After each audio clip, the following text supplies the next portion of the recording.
China मुर्दाबाद,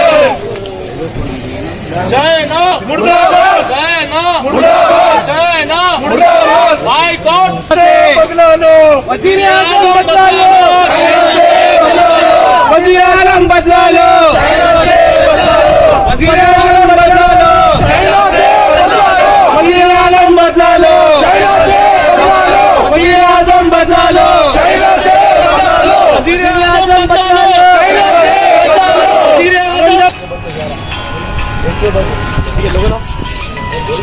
एक के बदले 11 लेना होगा, लेना होगा, लेना होगा, एक के बदले 11 लेना होगा, एक के बदले 11 लेना होगा। थोड़ा पीछे सोशल डिस्टेंस लेना जी साहब। चाइना ने जो अटैक किया है हिंदुस्तान के फौजियों पर और फिर हमारी ज़मीन में घुस गया है और काफ़ी ज़मीन चाइना के कब्ज़े में जो इत्तलात मिल रही है।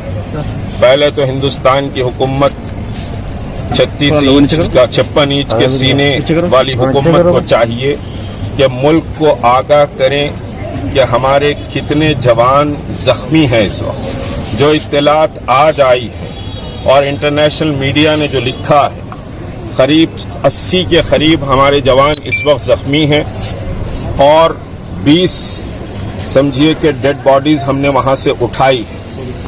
ये कि और चाइना के कितने लोगों इस अटैक में, क्योंकि वजीर आजम ने कहा कि मारते मारते मरे हैं, तो हम इस बात पर बड़े खुश हैं कि हमारे जवान मारते मारते मरे हैं, लेकिन हमारी इंडियन आर्मी और ऑफिशियल स्टेटमेंट आज तक नहीं आया कि चाइना के कितने लोग जख्मी हुए हैं या चाइना के कितने जवान मरे हैं। गोदी मीडिया कुछ बोल रहा है, उस पर हम भरोसा नहीं करेंगे।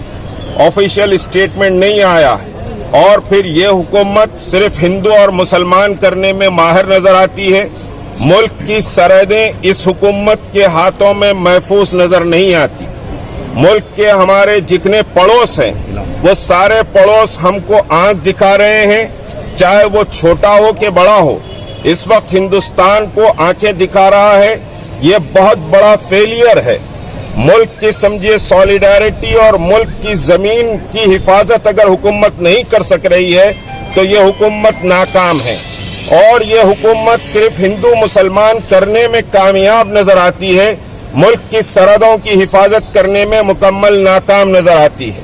आज तहरीक मुस्लिम शब्बान यहाँ जो समझिए जमा हुए हैं, हम हिंदुस्तान के फौजियों को सैल्यूट करते हैं और उन फौजियों को खराज अकीदत पेश करने के लिए हम जमा हुए हैं, क्योंकि मुल्क की एकजहती, मुल्क की सालिमियत और मुल्क का तहफ़्फ़ुज़ हर शहरी की जिम्मेदारी है और मुल्क के तहफ़्फ़ुज़ से बढ़कर हमको कोई चीज़ अजीज नहीं है। लेकिन ये हुकूमत को अपना एक एजेंडा अजीज है, मुल्क का तहफ़्फ़ुज़ उतना अजीज नहीं है। सिर्फ बातें समझिए कि हुकूमत कर रही है। आज तक 3 रोज चौथा दिन है, आज 4 दिन हो गए लेकिन मुल्क को अपडेट नहीं दिया गया। बहुत से समझिए कई किलोमीटर तक चाइना इंटर हो चुका है हमारे इलाके में, ऐसी इत्तलात आ रही हैं। चाइना कैसे इंटर हुआ, कितने किलोमीटर इंटर हुआ और ये समझिए कि कैसे क्लैश हुआ, इस क्लैश में हमारे फौजी कैसे मारे गए, जबकि बॉर्डर पर कमांडर्स का डिस्कशन जारी था। उस कमांडर्स के डिस्कशन के बाद भी अगर ये हादसा होता है तो ये बहुत बड़ा फेलियर है इंडियन गवर्नमेंट का और इस फेलियर की हम मजम्मत करते हैं। लेकिन हिंदू हो के सिख हो के मुस्लिम हो के ईसाई, सब इस घड़ी में मुल्क की सालिमियत के ताल्लुक से एक आवाज हैं। हम मुल्क की सालिमियत और मुल्क के तहफ़्फ़ुज़ के लिए कोई कॉम्प्रोमाइज समझिए कि नहीं करेंगे। हमारे समझिए कि नजरियाती इख्तिलाफात जरूर हैं, भाजपा और आरएसएस से हमारी समझिए कि नजरियाती बहुत बड़ी लड़ाई है, लेकिन ये लड़ाई देश के तहफ़्फ़ुज़ के लिए लड़ाई समझिए कि इस लड़ाई में देश का तहफ़्फ़ुज़ आड़ नहीं आएगा। हिंदुस्तान के 18 करोड़ 20 करोड़ मुसलमान एक आवाज मुल्क के तहफ़्फ़ुज़ के लिए खड़े हुए हैं। इस पर किसी को कोई शक व शुबे की गुंजाइश नहीं होनी चाहिए। उसी के साथ हिंदुस्तान के तमाम अक़लियत, चाहे सिख हो या ईसाई हो, दलित हो कि पारसी हो या आदिवासी हो, पूरा हिंदुस्तान इस वक्त मुल्क की सॉलिडारिटी के लिए मुल्क की यकजहती और मुल्क के तहफ़्फ़ुज़ के लिए मुत्तहद है और हुकूमत का हम एक बड़ा फेलियर इसको समझते हैं। हुकूमत को चाहिए कि वो अवाम के सामने सच्चाई को पेश करे कि चाइना कैसे घुसा, कितने किलोमीटर तक अंदर दाखिल हो गया है। ये आज नहीं बल्कि 40 दिन से ये खेल चल रहा है। 40 दिन से डोकलाम में भी इसी तरह से तमाशा हुआ।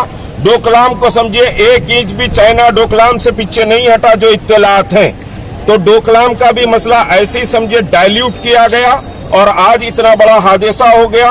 तो 56 इंच के सीने को अपना दम दिखाना चाहिए। अगर दम नहीं दिखा सकते तो इख्तिदार को छोड़ देना चाहिए। लेकिन जब बात आती है सखावत की, तब मेरी मुराद अलहाज सैयद हमीदुद्दीन साहब चेयरमैन RR ग्रुप से है। इनके लिए चंद अशार अल्ताफ की तरफ से। आला मिसाल देखिए, मुसीबत ज़दा लाचार बेवाओं पर अपनी दौलत को उन पर निसार देखिए। हैरान है हुकूमतें और ये ज़माने वाले, सिर्फ तन्हा इंसान की सखावत देखिए।